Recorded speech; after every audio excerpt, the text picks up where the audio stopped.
ಮತ್ತು ಆಧ್ಯಾತ್ಮದ ಪಯಣದಲ್ಲಿ ನಾವೇನು ಮಾಡ್ತಾಯಿದ್ದೀವಿ ಅಂತಂದರೆ ಕಾಮಾಖ್ಯಗೆ ಹೋಗ್ತಾ ಇದ್ದೀವಿ.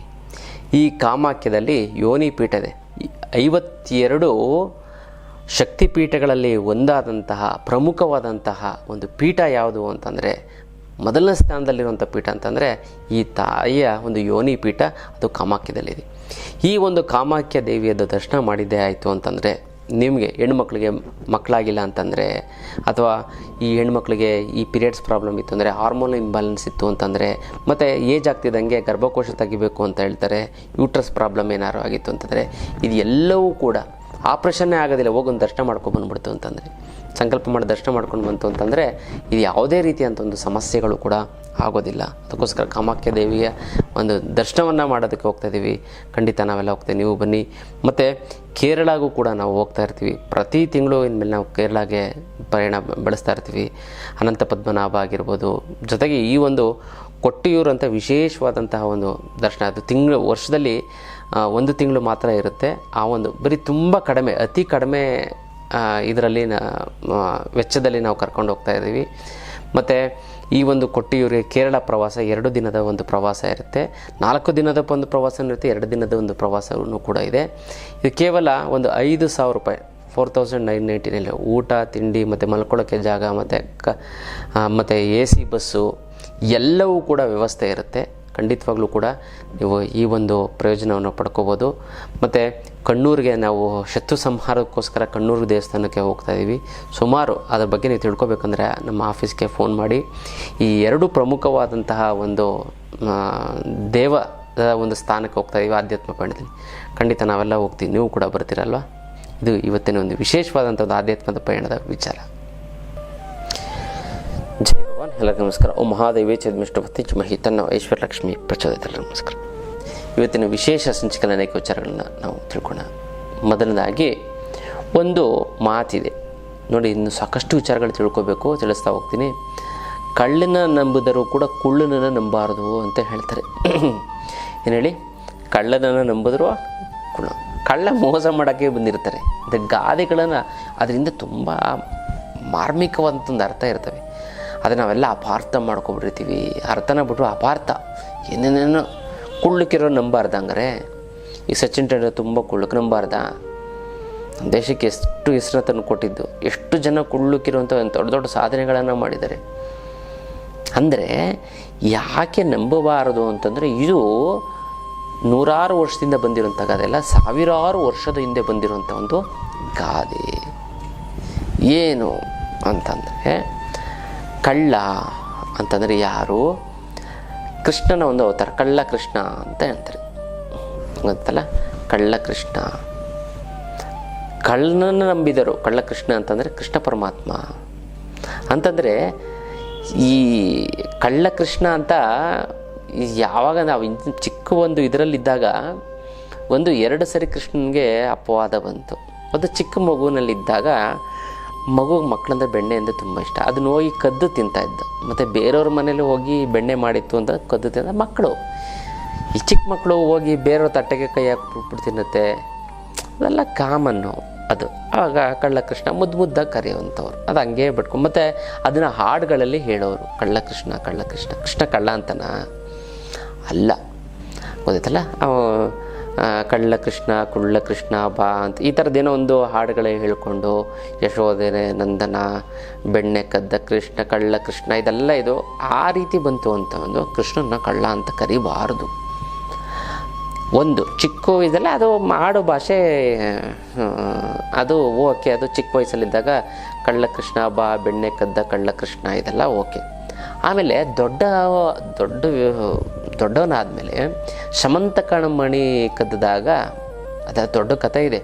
ಶಮಂತಕ ಮಣಿನ ಒಬ್ಬ ರಾಜ ಹಾಕೊಂಡು ಹೊಟ್ಟೋಗ್ಬಿಡ್ತಾನೆ. ಒಂದು ಏನು ಮಾಡುತ್ತೆ, ಸಿಂಹ ರಾಜನನ್ನು ಸಾಯಿಸಿ ಕಾಡುಗಳು ಬೇಟೆಯಾಡಕ್ಕೆ ಹೋಗ್ತಾನೆ. ಬೇಟೆಯಾಡಕ್ಕೆ ಹೋದಾಗ ಸಿಂಹ ಏನು ಮಾಡುತ್ತೆ, ಆ ರಾಜನನ್ನು ಸಂಹಾರ ಮಾಡಿ ಆ ಸಿಂಹ ತೊಗೊಂಡಿರುತ್ತೆ.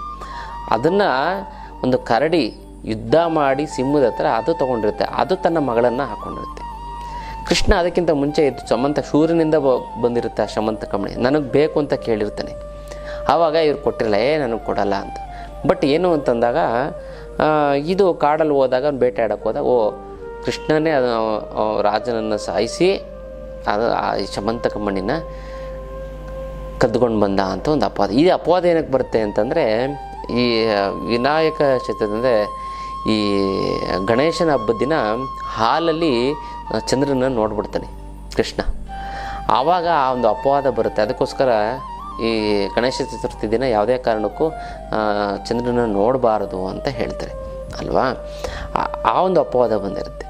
ಆ ಒಂದು ಅಪವಾದ ಏನಾಗುತ್ತೆ, ಈ ರೀತಿ ಆವಾಗ ಏನು ಮಾಡುತ್ತೆ, ಎಲ್ಲ ಕೃಷ್ಣನೇ ಕದ್ದಿದ್ದು, ಕಳ್ಳ ಕೃಷ್ಣ ಅಂತ ಅಪವಾದ, ನೀನೇ ಕದ್ದಿದ್ಯಾ ಅಂತ ಅಪವಾದ ಬರುತ್ತೆ. ಆವಾಗ ಕಳ್ಳ ಕೃಷ್ಣ ಅಂತ ಒಂದು ಬರುತ್ತೆ. ಅದು ಅಪವಾದ ಅಷ್ಟೇ, ಅಂದರೆ ಕೃಷ್ಣ ಕಳ್ಳ ಅಲ್ಲ. ಆದರೆ ಆಮೇಲೆ ಹೋಗಿದಾಗ ಎಲ್ಲಿ ಅದನ್ನು ಹೋಗಿಸ್ಲೇಬೇಕು, ನನ್ನ ಕಳ್ಳ ಕೃಷ್ಣ ಅಂತ ಕರಿತಿದ್ರಲ್ಲ, ನಾನು ಇಲ್ದಿರೋ ಅಪವಾದ ನಾನೇನಕ್ಕೆ ಹಾಕ್ಕೊಳ್ಳಿ ಅಂತ ಗಣಪತಿ ಪೂಜೆ ಮಾಡಿಬಿಟ್ಟು ಕಾಡಿಗೆ ಹೋದಾಗ ಅಲ್ಲಿ ಜಾಂಬವತಿ ಮೇಲೆ ಆ ಒಂದು ಶಮಂತಕ ಮಣಿ ಇರುತ್ತೆ.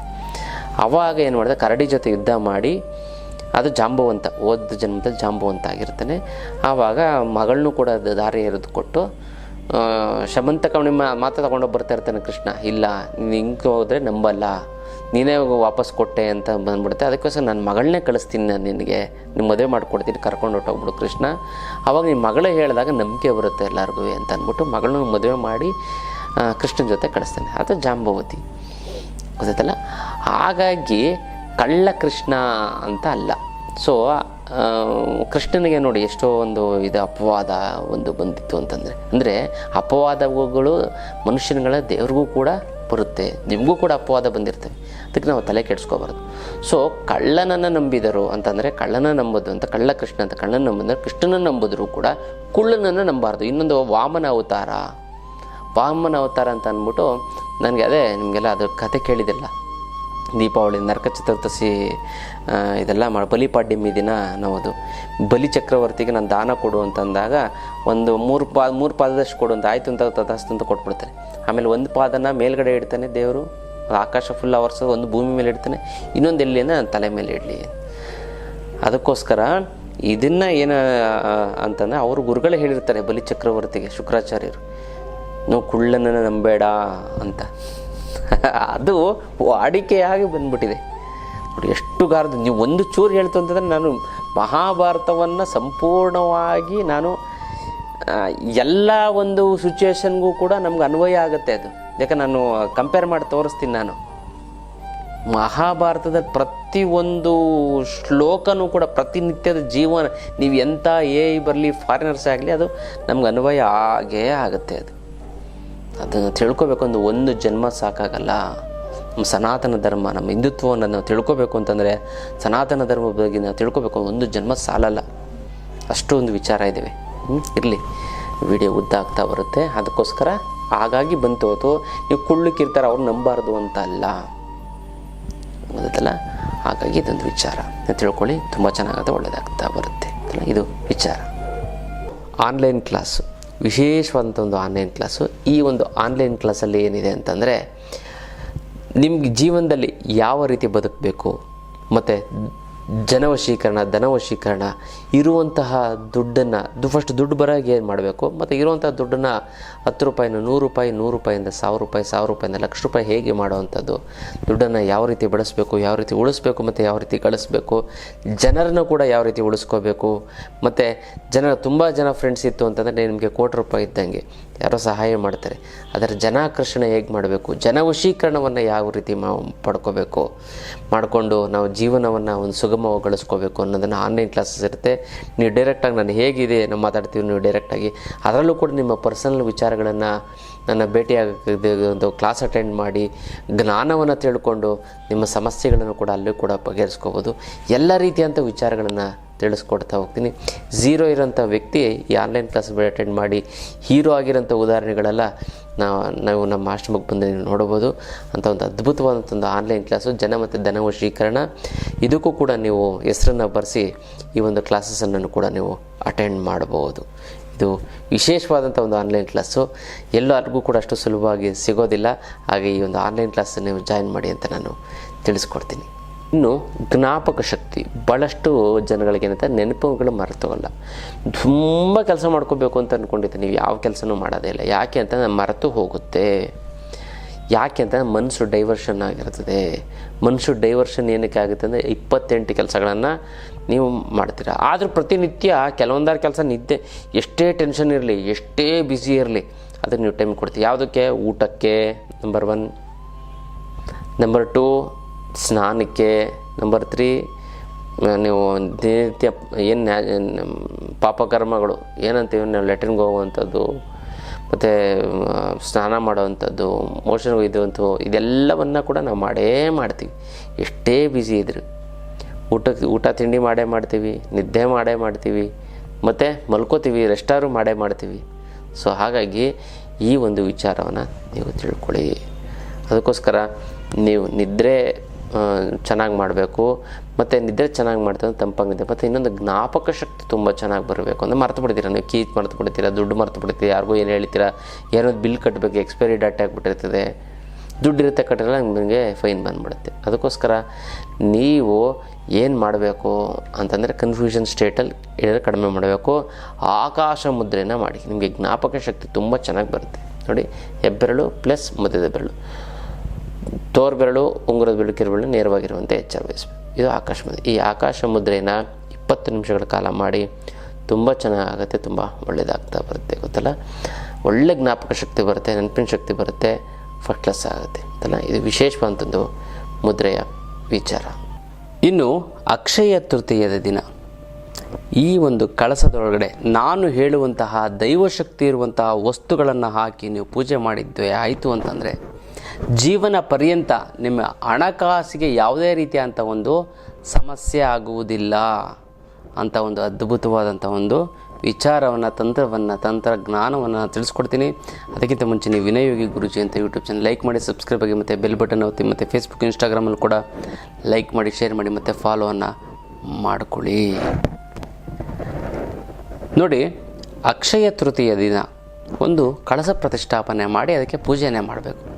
ಕಳಸವನ್ನು ಏನು ಮಾಡಬೇಕು, ಕಳಸಕ್ಕೆ ಏನನ್ನು ಹಾಕಬೇಕು? ನೋಡಿ, ಕಳಸಕ್ಕೆ ನೀವೇನು ಮಾಡಬೇಕು ಅಂತಂದರೆ, ಈ ಒಂದು ಪೂಜೆ ಮಾಡ್ತಂದ್ರೆ ದೇವರ ಆಹ್ವಾನ ಆಗುತ್ತೆ. ಲಕ್ಷ್ಮಿ, ಸಾಕ್ಷಾತ್ ಲಕ್ಷ್ಮಿಯಲ್ಲಿ ನೀವೇನು ಮಾಡ್ತೀರ, ಲಕ್ಷ್ಮೀ ತತ್ವವನ್ನು ಸೃಷ್ಟಿ ಮಾಡ್ತೀರಾ.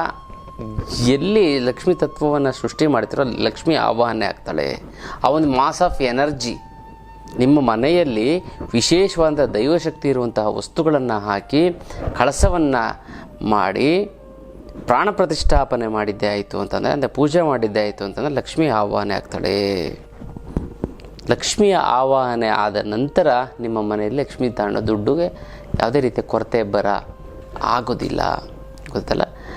ನೋಡಿ, ಏನು ಕಳಸದೊಳಗಡೆ ಯಾವ ವಸ್ತುಗಳನ್ನು ಹಾಕಬೇಕು ಅಂತ ಹೇಳ್ತೀವಿ. ನೋಡಿ, ಒಂದು ಕಳಸ ಅಂತಂದರೆ ಒಂದು ಬಾಳೆದೆಲೆ ಅಥವಾ ಒಂದು ತಟ್ಟೆ ಮೇಲೆ ಅಕ್ಕಿ ಹಾಕಿ ನೀವು ಚೊಂಬು ಏನು ಇಟ್ಕೋತಾರೆ ಇಟ್ಕೊಳ್ಳಿ. ಚೊಂಬು ಅಥವಾ ಚಿಕ್ಕದು ಒಂದು ಬಿಂದಿಗೆ ಹಾಕಿದ್ರೂ ಪರವಾಗಿಲ್ಲ. ನೋಡಿ, ಈ ಒಂದು ಚೊಂಬಿನ ಒಳಗಡೆ ನೀವೇನು ಮಾಡಬೇಕು ವಿಶೇಷವಾಗಿ ಅಂತಂದರೆ 70% ನೀರನ್ನು ಹಾಕಬೇಕು. ನೀರನ್ನು ಹಾಕಿ ಈ ವಿಶೇಷವಾದ ದ್ರವ್ಯಗಳನ್ನು ಹಾಕಬೇಕು. ಏನು ಅಂದರೆ ತಾಮ್ರದ ತೂತು ಕಾಸು, ಅರಿಶಿಣದ ಕೊಂಬನ್ನು ಹಾಕಬೇಕು, ಹಳದಿ ಕವಡೆಯನ್ನು ಹಾಕಬೇಕು. ಎಷ್ಟು ಹಾಕಬೇಕು? 6 ಹಳದಿ ಕವಡೆ. ಗೋಮೂತ್ರವನ್ನು ಹಾಕಬೇಕು ವಿಶೇಷವಾಗಿ. ಮತ್ತು ಶಾಸ್ತ್ರಾರ್ಚನೆ ಮಾಡಿರೋಂಥ ಕುಂಕುಮ ದೇವಸ್ಥಾನದಿಂದ ತಂದಿರ್ತೀರಲ್ಲ ಅಥವಾ ಪುಣ್ಯಕ್ಷೇತ್ರದಿಂದ ತಂದಿರ್ತೀರಲ್ಲ, ಅದರ ಒಂದು ಕುಂಕುಮವನ್ನು ಹಾಕಬೇಕು. ಮತ್ತು 5 ರೂಪಾಯಿ ಚಿನ್ನದ ಬಣ್ಣದ ಕಾಯಿನೂ 1 ರೂಪಾಯಿ ಕಾಯಿನನ್ನು ಹಾಕಬೇಕು. ಮತ್ತು ವಿಶೇಷವಾಗಿರೋಂಥ ವಸ್ತು ಯಾವುದು ಅಂತಂದರೆ ಅಕ್ಕಿಯನ್ನು ಸ್ವಲ್ಪ ಹಾಕಬೇಕು. ಮತ್ತು ಅಕ್ಕಿಗೆ ಅರಿಶಿನ ಮಿಕ್ಸ್ ಮಾಡಿ ಅಕ್ಷತೆಯನ್ನು ಮಾಡಿ ಹಾಕಬೇಕು. 3 ಥರ ಅಕ್ಕಿ ಹಾಕಬೇಕು. ಜೊತೆಗೆ ಕಪ್ಪು ಅಕ್ಕಿ ಬರುತ್ತೆ. ಏನು ಹೇಳಿ? ಕಪ್ಪು ಅಕ್ಕಿ. ಇದು ಗ್ರಂಥಿಗೆ ಅಂಗಡಿಲಿ ಅಥವಾ ಪ್ರಾವಿಷನ್ ಸ್ಟೋರಲ್ಲೂ ಕೂಡ ವಿಶೇಷವಾಗಿ ಸಿಗುತ್ತೆ. ಖಂಡಿತವಾಗ್ಲೂ ಸಿಗುತ್ತೆ. ಬ್ಲ್ಯಾಕ್ ರೈಸ್ ಅಂತ ಕೇಳಿ, ಇಲ್ಲರ ಆನ್ಲೈನಲ್ಲಿ ಆರ್ಡರ್ ಮಾಡಿ ಸಿಗುತ್ತೆ. ಅದನ್ನು ಕೂಡ ಇಷ್ಟನ್ನು ಹಾಕಬೇಕು. ಗೊತ್ತಲ್ಲ. ಈ ಒಂದು ಕಪ್ಪು ಅದನ್ನು ಹಾಕೊಂಡ್ರೆ ದೃಷ್ಟಿದೋಷ, ಮಾಟ ಮಂತ್ರ ಮತ್ತು ಮನೇಲಿ ನೆಗೆಟಿವ್ ಎನರ್ಜಿ ಏನಾಗಿತ್ತು ಅಂತಂದರೆ ಅದು ಆ ಒಂದು ತತ್ವ ಅಲ್ಲಿ ಸೃಷ್ಟಿಯಾಗಿ ಆ ನೆಗೆಟಿವ್ ಎನರ್ಜಿ ಬರೋದಕ್ಕೆ ಬಿಡೋದಿಲ್ಲ. ಅದಕ್ಕೋಸ್ಕರ ಈ ಬ್ಲ್ಯಾಕ್ ರೈಸನ್ನು ಹಾಕಲೇಬೇಕು. ಇದನ್ನೆಲ್ಲವನ್ನು ಹಾಕಿ ಸಾಧ್ಯ ಆಯಿತು ಅಂದರೆ ಬೆಳ್ಳಿಯ ಉಂಗುರ ಅಥವಾ ಒಂದು ಇದನ್ನು ಹಾಕಿ ಚಿನ್ನದ್ದು ಯಾವ್ದಾರು ಒಂದು ಒಳ್ಳೆಯದು ಹಾಕಿ ನೀವು ಅದರ ಮೇಲೆ ವಿಳ್ಯದೆಲೆಯನ್ನು ಹಾಕಿ ಅಥವಾ ಮಾವಿನ ಎಲೆಯನ್ನು ಹಾಕಿ ಮಧ್ಯ ತೆಂಗಿನಕಾಯಿಯನ್ನು ಇಟ್ಟು ಅದಕ್ಕೆ ಮುಖವಾಡ ಹಾಕ್ತಿರೋ ಅಥವಾ ಹಾಗೆ ಪೂಜೆ ಮಾಡ್ತಿರೋ ಕುಂಕುಮ ಹಾಕ್ತಿರೋ ಅದು ನಿಮಗೆ ಬಿಟ್ಟಿದ್ದು. ಇಷ್ಟ ಆಗ್ತು ಅಂತಂದರೆ ಸಾಕು, ಲಕ್ಷ್ಮಿಯ ತತ್ವ ಜಾಗೃತಿ ಆಗುತ್ತೆ. ಪ್ರತಿಷ್ಠಾಪನೆ ಲಕ್ಷ್ಮಿ ಬಂದು ಸಾಕ್ಷಾತ್ ಲಕ್ಷ್ಮೀಲಿ ಕೂತ್ಕೋತಾಳೆ, ನಿಮ್ಮ ಮನೆಯಲ್ಲಿ ನೆಲೆಸ್ತಾಳೆ. ಆಮೇಲೆ ಏನು ಮಾಡಬೇಕು, ಈ ಒಂದು ಕಳಸವನ್ನು ಅಂತಂದರೆ ಪೂಜೆ ಆದ ನಂತರ ನೆಕ್ಸ್ಟ್ ಡೇ ನೀವು ತೆಂಗಿನಕಾಯಿ ತೊಗೊಂಡು ಅದನ್ನು ಸ್ವೀಟ್ ಮಾಡಿ ತಿನ್ನಿ. ಕೊಬ್ಬರಿ ಮಿಠಾಯಿಯನ್ನು ಮಾಡ್ತೀನಿ. ಲಕ್ಷ್ಮಿಗೆ ತುಂಬ ಪ್ರಿಯವಾದಂತಹ ಒಂದು ಸ್ವೀಟ್ ಅಂದರೆ ಕೊಬ್ಬರಿ ಮಿಠಾಯಿ, ಗೊತ್ತಲ್ಲ. ಜೊತೆಗೆ ಇನ್ನೊಂದು ವಿಶೇಷ ಏನು ಅಂತಂದರೆ ಅದರಲ್ಲಿರುವಂತಹ ಒಂದು ಫಸ್ಟ್ ಚಿನ್ನವನ್ನು ಕೈ ಹಾಕಿ, ಏನೋ ಉಂಗುರ ಹಾಕಿರ್ತಾರಲ್ಲ ಚಿನ್ನದನ್ನು ಹಾಕಿ ಇದನ್ನು ಹಾಕಿ ಎತ್ತು ಮಡಿಕೊಳ್ಳಿ. ಮಡ್ಕೊಂಡಾದ್ಮೇಲೆ ನೀವು ಏನು ಮಾಡಬೇಕು, ಆ ಒಂದು ತೀರ್ಥ ಒಳಗಡೆ ಏನಿರುತ್ತಲ್ಲ ಒಂದು ಕಳಸದೊಳಗಡೆ ಇರುತ್ತೆ ತೀರ್ಥವನ್ನು ಮನೆಗೆಲ್ಲ ಕಡೆ ಹಾಕಿ, ಗೊತ್ತಲ್ಲ. ಒಂದು ಸ್ವಲ್ಪ ಎತ್ತಿಟ್ಕೊಳ್ಳಿ, ನೀವು ತಲೆಗೆ ಸ್ನಾನ ಮಾಡಿ. ಇನ್ನೂ ನೀವು ಮನೆ ಸುತ್ತ ಫುಲ್ಲು ಅದನ್ನು ಚೆಲ್ಲಿ, ಗೊತ್ತಲ್ಲ. ಮನೆ ಒಳಗಡೆ ಹಾಕಿ ಮನೆ ಸುತ್ತ ಸ್ವಲ್ಪ ಚುಮ್ಕಿಸಿ ಫುಲ್ಲು ಹಾಕಿ ಮತ್ತು ಟಾಪ್ ಮೇಲೆ ಹಾಕಿ. ಎಷ್ಟು ಚೆನ್ನಾಗಾಗುತ್ತೆ ಅಂತಂದರೆ ಅದು ಅದೃಷ್ಟ ನಾನು ಹೇಳಲ್ಲ, ನೀವೇ ನನ್ನ ಕಮೆಂಟ್ ಮಾಡಿ ಹೇಳ್ತೀರ. ಅಷ್ಟು ಚೆನ್ನಾಗಾಗುತ್ತೆ. ತುಂಬ ಅದ್ಭುತವಾದಂಥ ಒಂದು ವಿಚಾರ. ಮತ್ತು ಈ ಅಕ್ಷಯ ತೃತೀಯ ದಿನ ನಿಮಗೋಸ್ಕರ ವಿಶೇಷವಾಗಿ ನಾನು ಸಂಕಲ್ಪವನ್ನು ಮಾಡ್ತೀನಿ. ಯಾರ್ಯಾರು ನೀವು ಸಂಕಲ್ಪ ಮಾಡಬೇಕು ಅಂತ ಅಂದ್ಕೊಂಡಿದ್ದೀರೋ ನಿಮಗೋಸ್ಕರ ಮಾಡ್ತೀನಿ. ನೀವು ನಿಮ್ಮ ಹೆಸರನ್ನ ಕಮೆಂಟ್ ಮಾಡಿ. ಅಮ್ಮ ಮಹಾಲಕ್ಷ್ಮಿ ನಿನ್ನ ಆಶೀರ್ವಾದ ಸದಾ ನನ್ನ ಮೇಲೆ ಇರ್ತೀನಿ, ಶತಕೋಟಿ ನಮಸ್ಕಾರ ಅಂತ ಕಮೆಂಟ್ ಮಾಡಿ ಕಳಿಸಿ. ನಾನು ಸಂಕಲ್ಪವನ್ನು ಮಾಡ್ತೀನಿ, ತಂತ್ರವನ್ನು ಮಾಡಿ ಒಂದಕ್ಕೊಂದು ಸೇರಿ ತುಂಬ ಚೆನ್ನಾಗಾಗುತ್ತೆ. ನೀವು ಅಂದ್ಕೊಂಡಿದ್ದಾಗುತ್ತೆ. ಭಗವಂತ ನಿಮಗೆ ಒಳ್ಳೇದು ಮಾಡ್ತಾನೆ ಅಂತಲ್ಲ. ಇದು ವಿಶೇಷವಾದಂಥ ತಂತ್ರದ ವಿಚಾರ. ಇನ್ನಷ್ಟು ವಿಚಾರ ತಿಳ್ಕೊಳ್ಳೋಣ ಮುಂದಿನ ಸಂಚಿಕೆಯಲ್ಲಿ. ಅಲ್ಲಿವರೆಗೂ